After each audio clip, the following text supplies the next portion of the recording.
ذَلِكَ مِنْ أَنْبَاءِ الْقُرَىٰ نَقُصُّهُ عَلَيْكَ مِنْهَا قَائِمٌ وَحَصِيدٌ۔ یہ ان بستیوں کی بعض خبریں ہیں جن کا قصہ ہم آپ کو بیان کر رہے ہیں۔ ان میں سے بعض تو موجود ہیں اور بعض نیست و نابود ہو گئیں۔ وَمَا ظَلَمْنَاهُمْ وَلَكِنْ ظَلَمُوا أَنفُسَهُمْ فَمَا أَغْنَتْ عَنْهُمْ آلِهَتُهُمُ الَّتِي يَدْعُونَ مِنْ دُونِ اللَّهِ مِنْ شَيْءٍ لَمَّا جَاءَ أَمْرُ رَبِّكَ وَمَا زَادُوهُمْ غَيْرَ تَتْبِيبٍ۔ اور ہم نے ان پر ظلم نہیں کیا لیکن خود انہوں نے اپنی جانوں پر ظلم کیا، سو اللہ کے سوا وہ جن معبودوں کی پرستش کرتے تھے جب اللہ کا عذاب آ گیا تو وہ ان کے کسی کام نہ آ سکے، اور انہوں نے ان کی ہلاکت کے سوا کوئی اضافہ نہیں کیا۔ تو آج سورہ ہود کی آیت نمبر 100 اور 101 سے بیان ہے۔ پیچھے آپ نے مختلف نبیوں اور ان کی قوموں کی واقعات جو قرآن کریم نے بیان کی، قصے، وہ سارا آپ تفصیل سے سمجھ آئے۔ حضرت صالح علیہ السلام کی قوم، حضرت ہود علیہ السلام کی قوم، حضرت نوح علیہ السلام کی قوم، حضرت موسیٰ علیہ السلام کی قوم، حضرت شعیب علیہ السلام کی قوم، حضرت لوط علیہ السلام کی قوم۔ پھر ان قوموں کے اوپر جیسے عذاب آئے، عذاب نازل کیے گئے، وہ سارا پڑھائیں۔ تو اب فرمایا یہ جا رہا ہے کہ یہ جو ہم نے آپ کو سارے قصے بتائے ہیں، سب چیزیں آپ کو بتائیں ہیں، سمجھائیں ہیں، یہ اللہ کا کلام ہے۔ تو یہ ان بستیوں کی بعض خبریں ہیں جن میں سے بعض تو موجود ہیں اور بعض نیست و نابود ہو گئیں، ان کا نام و نشان بھی باقی نہیں۔ تو ہم نے ان پر ظلم نہیں کیا، انہوں نے اپنی جانوں پر خود ظلم کیا، سو اللہ کے سوا وہ اللہ کو چھوڑ کے جن معبودوں کی پرستش کرتے تھے جب اللہ کا عذاب آ گیا تو اب وہ جو معبود تھے وہ ان کے کسی کام نہیں آئے، اور انہوں نے ان کی ہلاکت کے سوا کوئی اضافہ نہیں کیا۔ جن معبودوں کو وہ مانتے تھے، جن معبودوں کو وہ پوجتے تھے، جن کی وہ عبادت کرتے تھے، جن سے وہ مانگتے تھے، جن کو خود تراشتے تھے اور پھر خود ہی سجدہ کرتے تھے اور ان کو اپنا خدا بناتے تھے، ان معبودوں کا ذکر ہو رہا ہے۔ تو وہ جو بستیاں تھیں، اصل میں جو اللہ پاک بیان فرما رہے ہیں کہ وہ بستیاں جون سی ہیں، وہ بعضوں کے تو نشان موجود ہیں، بعض تو ہیں مگر بعض تو نیست و نابود ہو گئی جون سی ہیں بالکل۔ تو یہ جو واقعات آپ کے سامنے پیش کیے جا رہی ہیں، یہ ان بستیوں کے حالات ہیں کہ جن میں سے بعض بستیاں جو قومیں وہاں رہا کرتی تھیں اب تو ان کے کھنڈر ہی باقی ہوں گے، کھنڈر ہوں گے، اور جو ان کھنڈروں کے پاس سے گزرتا ہوگا وہ سوچتا ہوگا کہ وہ یہاں کون سی قومیں آباد تھیں جن کی داستان میں دیکھ رہا ہوں۔ فار ایگزامپل ترکی کا ایک شہر ہے ازمیر، ازمیر کے قریب بھی، ازمیر ایک بہت بڑا شہر ہے، وہاں قریب ہی، وہاں سے کوئی 60-70 کلومیٹر 80 کلومیٹر وہاں ایک اور چھوٹا سا شہر ہے افسس کا علاقہ ہے۔ وہاں میں نے ایک شہر ایسا بھی دیکھا جو میں ابھی چند سال پہلے دیکھ کر آیا، جو ہزاروں سال پرانا شہر ہے۔ آج وہاں کمرے موجود ہیں،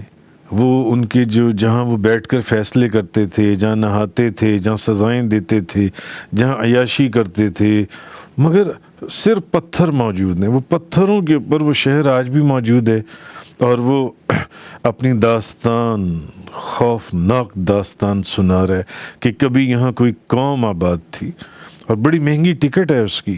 ہزاروں روپے کے اندر، غالباً میں بھول نہیں رہا تو غالباً مجھے یاد نہیں، 8-10 ہزار روپے کی اس کی ٹکٹ ہے ایک بندے کی اندر جانے کی۔ ہم 4 لوگ تھے، ہم نے وہ شہر دیکھا، ہزاروں سال پہلے حضرت عیسیٰ علیہ السلام سے بھی غالباً پہلے یا اسی دور کا وہ شہر ہے۔ پورا شہر موجود ہے مگر ایک بندہ اندر موجود نہیں، صرف پتھروں کے اندر ان کی ساری بلڈنگ، اس کو انہوں نے وہ پریزرو کر لیا ہے، کوئی کیمیکلائزڈ اس کو کر دیا ہے، لوگ دیکھتے ہیں۔ تو وہ اللہ پاک اب دیکھیں یہ بات آپ کو بتا رہا ہے کہ اب تو بعض ایسی ہیں جو نیست و نابود ہو گئیں، بعض کے کچھ نشانات باقی ہیں، بعض کے کھنڈر باقی ہیں، جو پاس سے جو گزرنے والے لوگ ہیں وہ ان کو اپنی داستان سنا رہی ہیں کہ یہاں کبھی کوئی قومیں آباد تھیں جو ان سے، اور بعض ایسے شہر اور بستیاں جن کا نام اور نشان بھی نہیں رہا، جن کا نام بھی نہیں رہا، جن کا نشان بھی نہیں رہا دنیا کے اندر۔ بعض ایسے بھی ہیں جو ان کے اوپر کون روئے گا بیٹھ کر؟ کوئی بھی نہیں، جس کا نہ کوئی نشان ہو۔ تو کچھ قومیں ایسی ہیں جن کا نشان بھی باقی نہیں ہے، کوئی نام بھی باقی نہیں ہے۔ تو جب اللہ کا عذاب آیا، اللہ نے ان کے اوپر عذاب نازل کیا، جیسے پیچھے جن نبیوں کے قصے آپ پڑھ آئے ہیں، سن آئے ہیں، سمجھ آئے ہیں، تو انہوں نے جن معبودوں کے اوپر تکیہ کیا ہوا تھا، ان معبودوں نے ان کا کہاں ساتھ دینا تھا، ماں سوائے کہ انہی کو انہوں نے ہلاکت کے اندر ڈال دیا جن سے، تو وہ ان کے کسی کام نہیں آئے۔ یہ چیز اس آیت میں بتائی جا رہی ہے۔ تو جن پتھر کے بتوں، کوئی سورج کو پوچھتا تھا، کوئی چاند کو پوچھتا تھا، کوئی سانپ کو پوچھتا تھا، کوئی دیوتاؤں کو پوچھتا تھا، کوئی کسی چیز کو پوچھتا تھا، کوئی بت بنا لیتے تھے پتھروں کا، تو کس کام کیا؟ انہوں نے ان کا کوئی ساتھ نہیں دینا تھا جو ان سے، وہ سب ان کا، اللہ پاک اصل میں یہ چیز فرما رہا ہے کہ وہ ان کی بربادی کا باعث ہوئے، بربادی کا سبب بنے جو ان سے، جن کو وہ بڑا طاقتور اور مضبوط سمجھتے تھے۔ جیسے نبی کریم صلی اللہ علیہ وسلم کی بارگاہ میں، بعض نبیوں کی بارگاہ میں کافر بڑی بے ادبی اور گستاخی کرتے تھے، کہتے تھے کہ آپ ہمارے خداؤں کو برا کہتے ہیں، اسی لیے تو آپ کے یہ حالات ہیں جن سے۔ تو جب ان قوموں اور ان بستیوں کے اوپر اللہ کا عذاب نازل ہوا تو پھر وہ وقت گزر چکا ہوتا ہے۔ اب وہ واپس لوٹنے یا توبہ کرنے، جب وہ عذاب نازل ہونا شروع ہو جائے تو پھر اس وقت بہت مشکل ہے۔ تو جو لوگ اصل میں، جو مفسرین فرماتے ہیں کہ ان قصوں اور واقعات کو سنتے ہیں، تو ان کو ان قصوں اور واقعات کو سننے کے بعد ایک تو اس بات کا یقین آ جاتا ہے کہ کوئی سچا ہے یا کوئی جھوٹا ہے، کوئی مومن ہے یا منافق ہے، سچا ہے یا جھوٹا ہے، حق پر ہے یا باطل پر۔ ان کو یہ پتہ چل جاتا ہے جب ان بستیوں کی اور ان قوموں کی اور ان کے قصے بیان ہوئے جو پیچھے آپ پڑھ کر ایک کیا ہوا، انبیاء کرام ان کو کیا پیغام دیتے تھے اور وہ ان کا پیغام قبول نہیں کرتے تھے، تو پھر ان کے اوپر کیسے عذاب نازل ہوتا تھا۔ تو پھر بندے کو یقین آ جاتا ہے کہ ہم نے اس دنیا سے ایک نہ ایک دن سب نے چلے جانا ہے، سب نے چلے جانا ہے۔ ہاں، فرق صرف اتنا ہے جو نیک لوگ ہیں، جو مومن لوگ ہیں،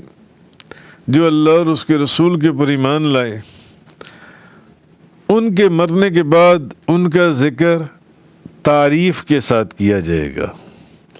جیسے آج بھی قرآن کے اندر درجنوں نبیوں اور ولیوں کے قصے بیان ہوتے ہیں،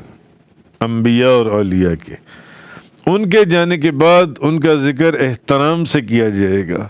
ان کے جانے کے بعد ان کا ذکر عزت سے کیا جائے گا، ان کے جانے کے بعد ان کا ذکر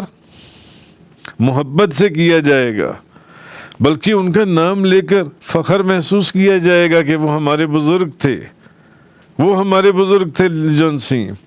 مگر جو کافر تھے، جو منافق تھے، جو دوسرے لوگ تھے، اس کے اپوزٹ جو دوسرے لوگ ہیں،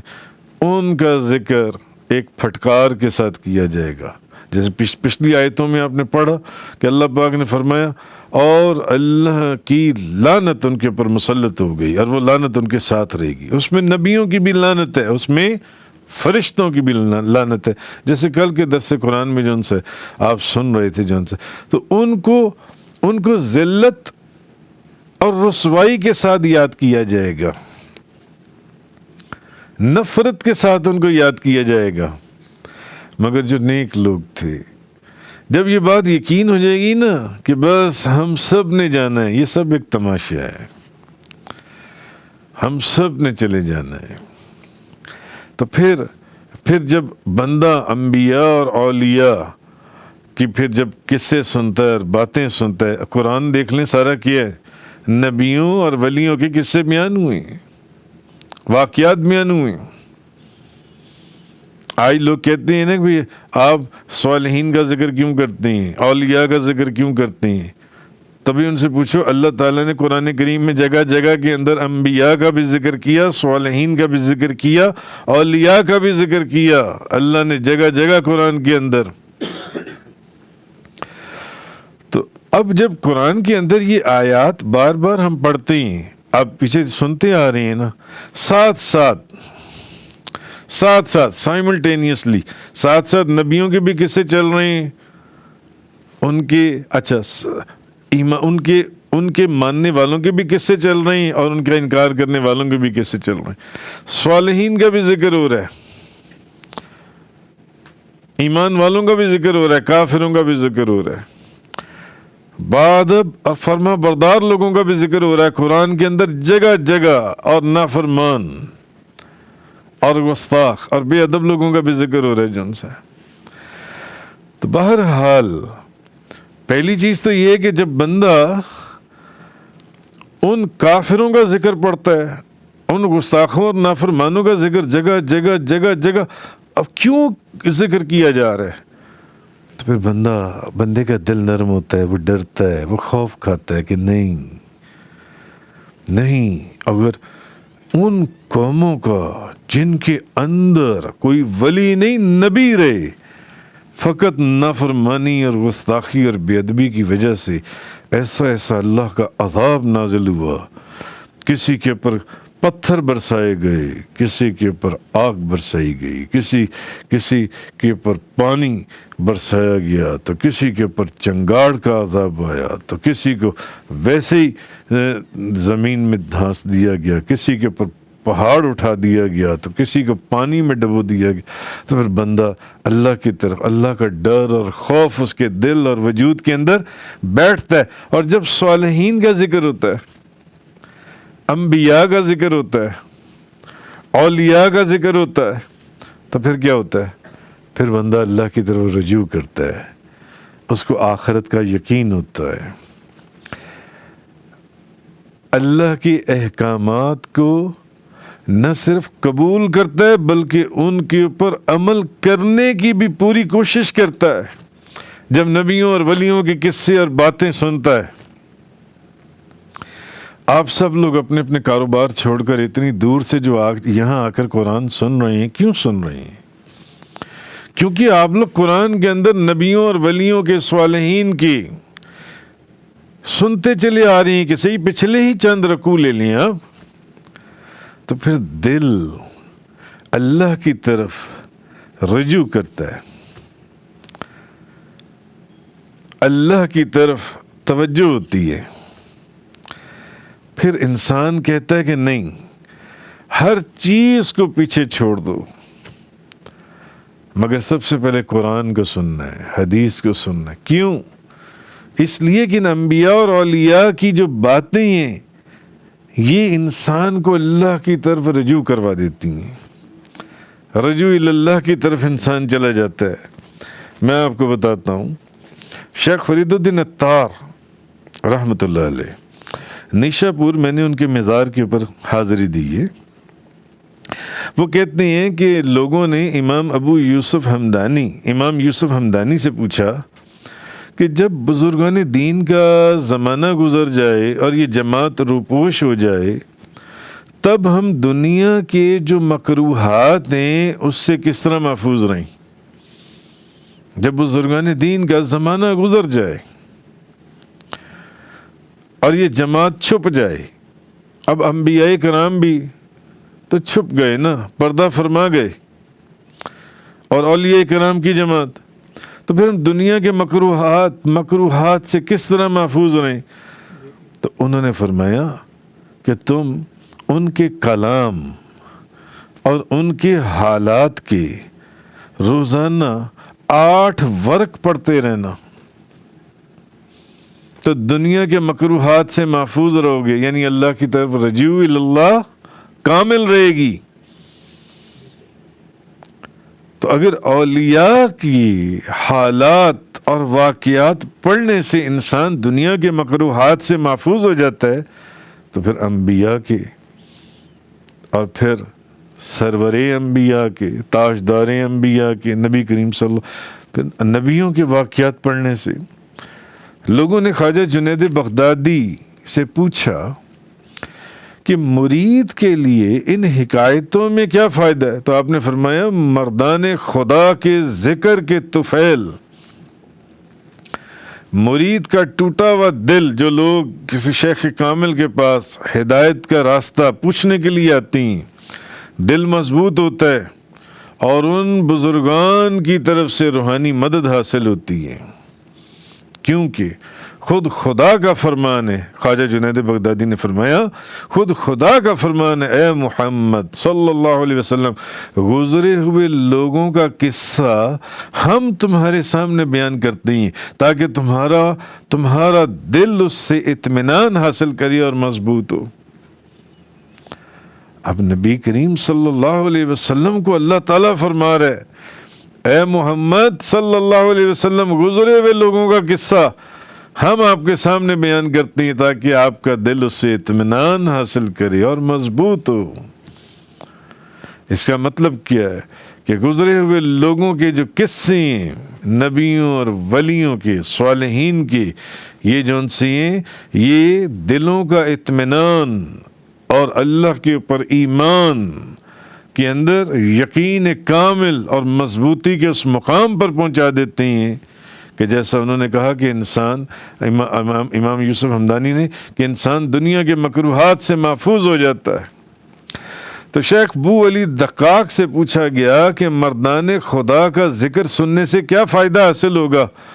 جبکہ ہم اس پر عمل نہ کر سکیں؟ تو انہوں نے فرمایا پھر بھی اس میں 2 فائدے ہیں، بزرگوں کے قصے سننے میں، ان کے واقعات سننے میں،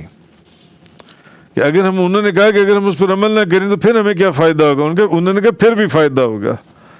ایک تو یہ کہ اگر کوئی طالب فیض ہوگا تو اس کی ہمت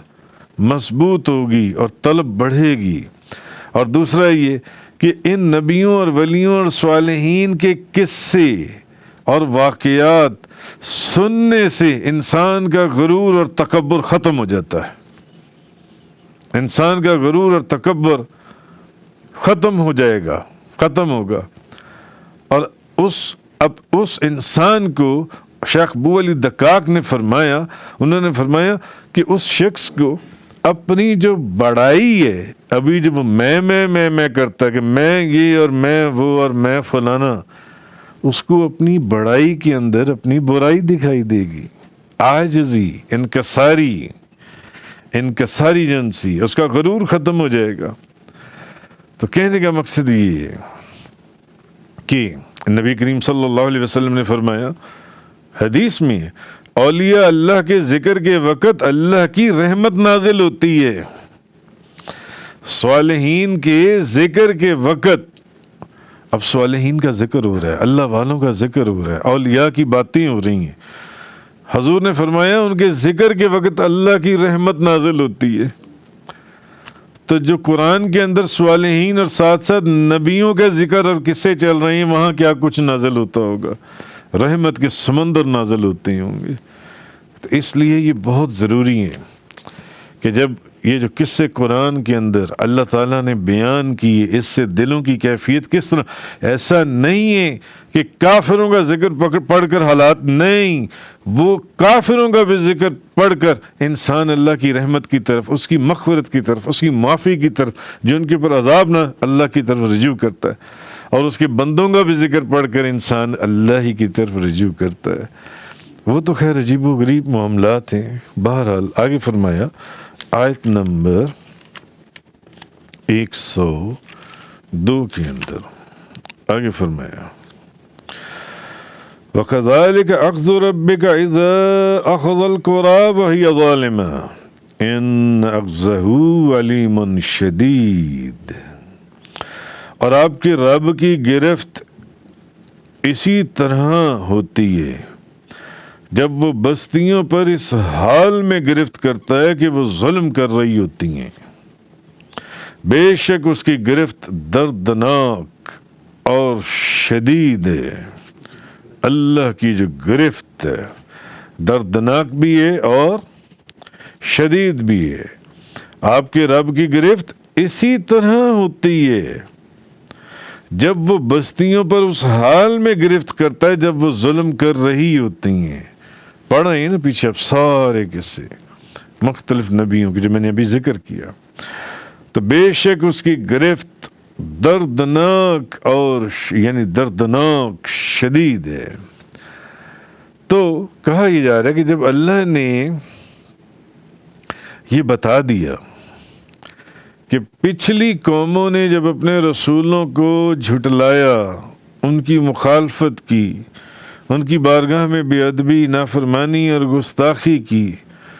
تو کیسا کیسا خوفناک عذاب ان کے اوپر نازل ہوا۔ فقط اللہ کی نافرمانی، اللہ کے رسول کی نافرمانی، ان نبیوں کی بارگاہ میں بے ادبی، جس نے ان کو نیست و نابود کر دیا۔ ان بستیوں کے نشان یا تو کھنڈر رہ گئے، بلکہ کھنڈر بھی نہ رہے بعض بستیوں کے، ان کی جڑوں کو اکھاڑ دیا، ان کی جڑوں کو نکال دیا باہر، کے پیچھے جڑ بھی نہ رہے جو ان سے یہ۔ آہا، کیونکہ انہوں نے، یہ وہ لوگ تھے جنہوں نے اپنی جانوں پر خود ظلم کیا تھا، خود ظلم کیا تھا اپنی جانوں کے اوپر، اس لیے ان کو جڑ سے اکھاڑ دیا گیا، اور ایسا خوفناک عذاب ان کے اوپر نازل ہوا جو تاریخ کا حصہ بن گیا۔ قیامت تک لوگ ان قصوں کو پڑھتے رہیں گے، جب تک قرآن پڑھا جاتا رہے گا جن سے۔ تو اب یہ آگے کہا جا رہا ہے کہ یہ عذاب صرف ان قوموں کے ساتھ خاص نہیں ہے، بلکہ جو قوم بھی اس طرح ظلم کرتی ہے، جیسے وہ نافرمانی کرتے تھے، اللہ اور اللہ کے رسول کی بات نہیں مانتے تھے، تو ان پر ایسا عذاب آتا تھا۔ تو یہ قاعدہ ہے، پھر جو بھی اس کی نافرمانی کرے گا اور بے ادبی اور گستاخی کرے گا، اس کی بات کو نہیں مانے گا، تو پھر اس کو اسی حساب سے درجہ بدرجہ اس کی گرفت ہے، اس کی گرفت آئے گی جن سی ہے۔ قرآن کے اندر ہے سورۃ الانبیاء آیت نمبر 11، وَكَمْ قَصَمْنَا مِنْ قَرْيَةٍ كَانَتْ ظَالِمَةً وَأَنشَأْنَا بَعْضَهَا قَوْمًا آخَرِينَ، ہم نے کتنی ہی بستیاں ہلاک کر دیں